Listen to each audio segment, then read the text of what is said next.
More and more families are having trouble making ends meet right now. And if you're one of the over 8 million Californians living with a disability, it can be even more of a challenge. In this video, we're going to talk about food stamps, also known as CalFresh, and also what happens if you're working. Does that affect your food stamps? We'll discuss ways to protect your benefits even while receiving an income and maintaining your independence.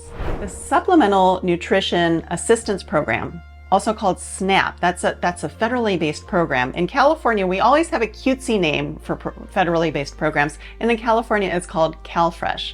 And oftentimes this is known also as food stamps. I think because they had a long time ago, they had a little index card and you'd get a stamp as you use the different tokens. But these are really three ways of saying the same thing. In California, this program is run by the California Department of Social Services. So to give you a perspective of how big this program is, there could be 5 million Californians on this program at one time. And nationally, the SNAP program is distributing over $100 billion in benefits and serves over 41 million people each month. Phew, that's a lot of folks. So what do food stamps provide? Well, they really provide basic nutrition items like fruits and vegetables, meat, poultry and fish, bread and cereal and other carbs, and snack foods, and also non-alcoholic beverages. So here's how it works, okay? In California, a household can qualify for CalFresh. So what is a household? We're not looking at individual people. Well, no, this is the one benefits program where we're not looking at one person versus another person. We're looking at the entire household. A household is really a group of people who live together and share meals. Makes sense, doesn't it? This can include just people who live alone. They'd be a household of one. And it can also include people who aren't related but are still living together. They could all be one household. So children under age 22 are usually considered the household of their parents. But for people who live outside of the home and they buy and prepare food separately, like a tenant who, rents a room and cooks their own meals, they're not part of the household where they live. Now, to qualify for CalFresh benefits, they look at your income. They don't look at your resources. So that means they look at how much you earn every month and also any passive income. They don't look at what's in the bank. So in California, all CalFresh households are considered to be modified categorically eligible. And that's what it means that they don't look at your resources. Now that's different in other states. So we're really only talking about California here. But when they look at your income, you have to pass both gross income levels and net income levels. So the gross income of a household that doesn't have a disabled person or an elderly person living there, and an elderly person means an individual under age 60. So that income must be less than 130% of the federal poverty level. And in 2024, the federal poverty level is $15,060 per year. So 130% of that would be about $19,578 per year. So that's the maximum income that this household can bring in. And that's an individual who lives alone. For when you have more than one person, that number keeps going up. But then there's a little caveat. If everybody in the household is getting Medi-Cal benefits or cash welfare assistance, that household is categorically eligible, which means it's automatically qualified for CalFresh benefits. In that case, they can have a gross income of up to 200% of the federal poverty level.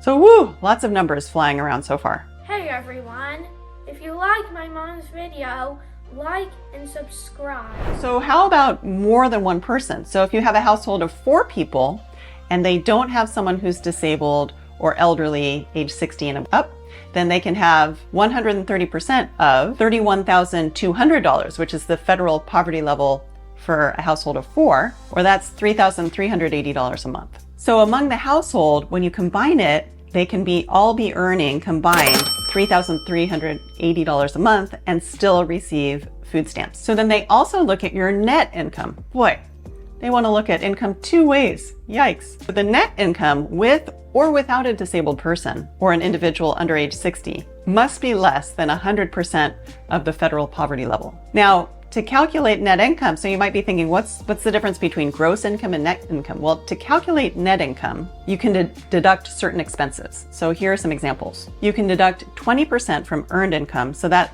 includes salary, wages, and tips. You can deduct for childcare costs and other dependent care. And you can take a shelter deduction. And that number is pretty complicated. I'm not going to go over it, but if you go online, you can kind of sort out what that deduction might be. Okay, so I want to give an example here. So let's talk about Susie, right? Susie's living by herself. She's disabled and she's working part-time, and she makes $1,800 a month. So she receives health insurance through her employer, and she doesn't get Medi-Cal benefits. Does she qualify for food stamps? Well, okay, first of all, since Susie is disabled, they're not going to look at her gross income. They're only looking at her net income.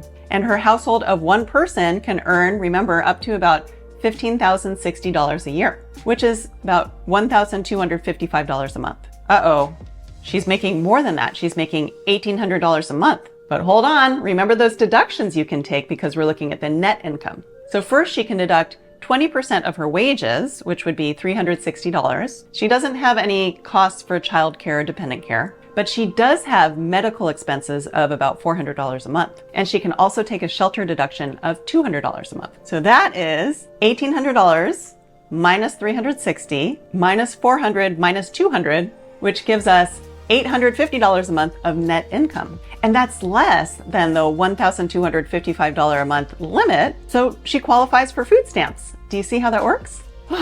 That was super complicated. What a pain. I personally wish that people didn't have to jump through hoops to qualify for CalFresh, but that's what we're dealing with right now. So here at Cookman Law, we love helping people with their estate planning, their special needs planning, and their trust administration. When someone comes in for planning, typically they already qualify for things like Medi-Cal or food stamps. If you need help with an application or an appeal, we don't do those, but we're happy to provide a referral. And we look forward to seeing you on our next video. Hello everyone. If you liked my mom's video, don't forget to like and subscribe. See you all next time.